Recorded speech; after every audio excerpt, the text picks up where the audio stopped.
কত সহস্র স্বপ্নের ফুল ঝরিয়ে মুকুল হারিয়ে দুকুল।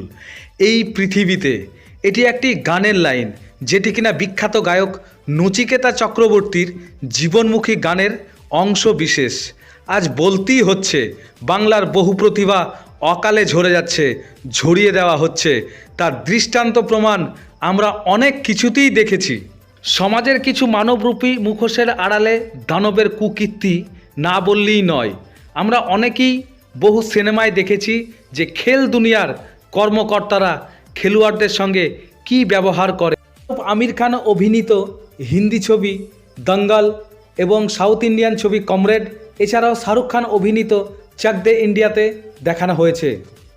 এবার আপনাদের দেখাবো বাস্তবে ঘটে যাওয়া নির্লজ্জ, বেহায়া, ছোটলোক পশ্চিমবাংলার খেল দুনিয়ার কর্মকর্তাদের কর্মকাণ্ড।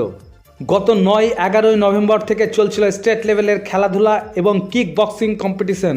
সেটা বাংলার বিভিন্ন জেলার সঙ্গে সঙ্গে মুর্শিদাবাদ জেলার 6 জন যুবক অংশগ্রহণ করেছিল পূর্ব বর্ধমান জেলার বার্নপুরে। সেখানে কোয়ালিফাই হয়ে মুর্শিদাবাদ জেলার নাম উজ্জ্বল করে দেবজ্যোতি মণ্ডল, জসিম শেখ, তন্ময় মণ্ডল, প্রীতম ঘোষ ছাড়াও বাংলার 8 জনের। 67তম ন্যাশনাল স্কুল গেমের কিক বক্সিংয়ে লড়বেন বাংলার হয়ে মুম্বাইয়ের আকোলা বসন্ত দেসাই স্টেডিয়ামে। কিন্তু রাজ্যের ক্রীড়া দপ্তরের একজন আধিকারিক বলেন, ট্রেন ক্যান্সেল, আপনারা যেতে পারবেন না। যেখান থেকে যিনারা এসেছেন সেখানেই ফিরে যেতে হবে। হাতে ধরিয়ে দিলেন 2 থেকে 300 টাকা। এখন প্রশ্ন হলো, কতদিন চলবে এই ব্যবসা?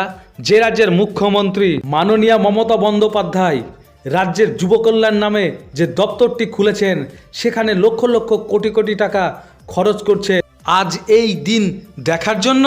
এর উত্তরের আশায় বাংলার আমজনতা, যেখানে বাংলার মানুষের আবেগ, বাংলার আবেগ বাংলাকে দেশের মধ্যে সেরা প্রমাণিত করার লক্ষ্যে একদল যুবক আত্মবলিদান দিতে প্রস্তুত।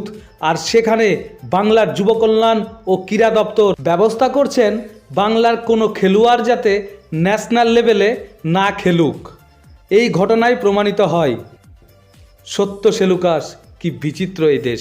মুর্শিদাবাদ থেকে আবিদ হোসেন মন্ডলের report, TV ATM Bangla, Kolkata. আস্তে কথা বলো, আস্তে কথা বলো।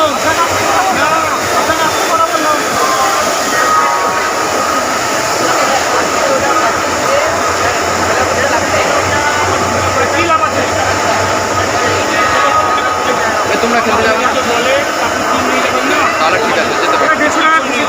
তাই তো, ওটাই তো বলছি।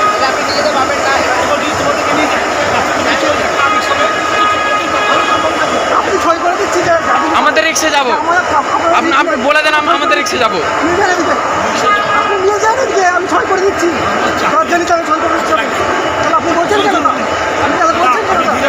আমি ধীরেই বলছি, আপনার ধীরে বলো। যখন বলবেন ধীরে বলছি, আমি ধীরে বলো। কাজে করছেন না, মনে হচ্ছে ধীরে বলো, ধীরে বলো। বললাম তো কাজে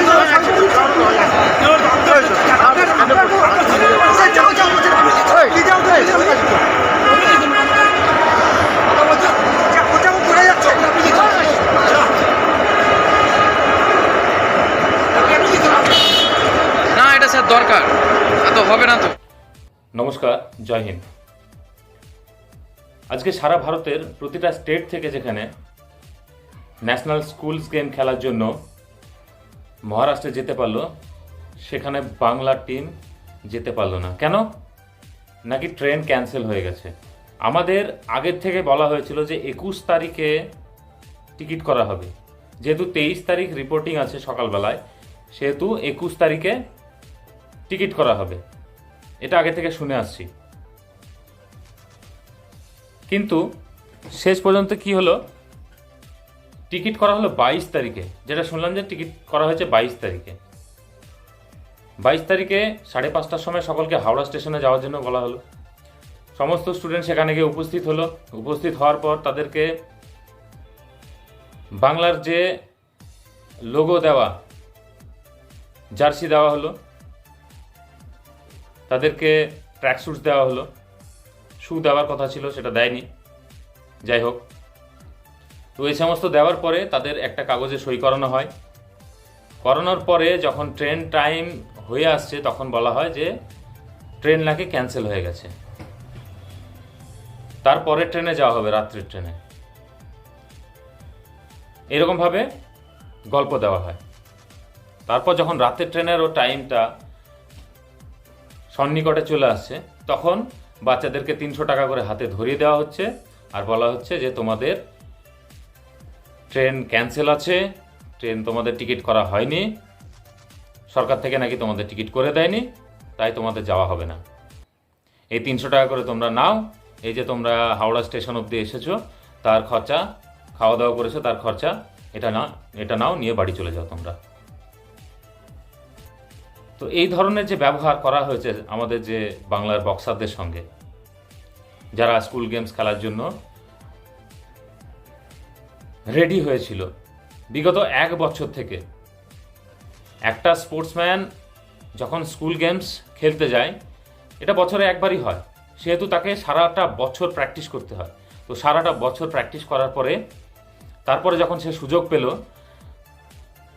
তখন সে জানতে পারছে যে তার নাকি টিকিট হয়নি, সে যে যাবে খেলতে তার নাকি টিকিট হয়নি। তো তার এই যে পুরো একটা বছরের প্র্যাকটিস, সেটাকে পুরো মাটি করে দেওয়া হলো, তার কোনো দাম দেওয়া হলো না, তার কোনো ভ্যালু দেওয়া হলো না। কেন? এই দায় কার? কে এর জন্য দায়ী? এই যে টিকিট ক্যান্সেল হয়েছে বা টিকিট হয়নি আদৌ, এর জন্য কে দায়ী? আজকে যাদেরকে কোচ ম্যানেজার হিসাবে স্টেট থেকে সিলেক্ট করে পাঠানো হয়েছিল, আমি তাদের মধ্যে কোনো দায়িত্ব বা দায়ভার দেখতে পেলাম না। মাননীয় মুখ্যমন্ত্রীর কাছে আমার একটি বিশেষ আবেদন যে আগামী দিনে কোনো স্পোর্টসম্যানদের সঙ্গে এই ধরনের ব্যবহার যেন না হয়, তার জন্য আপনি অনুগ্রহ করে এটা একটু দেখবেন।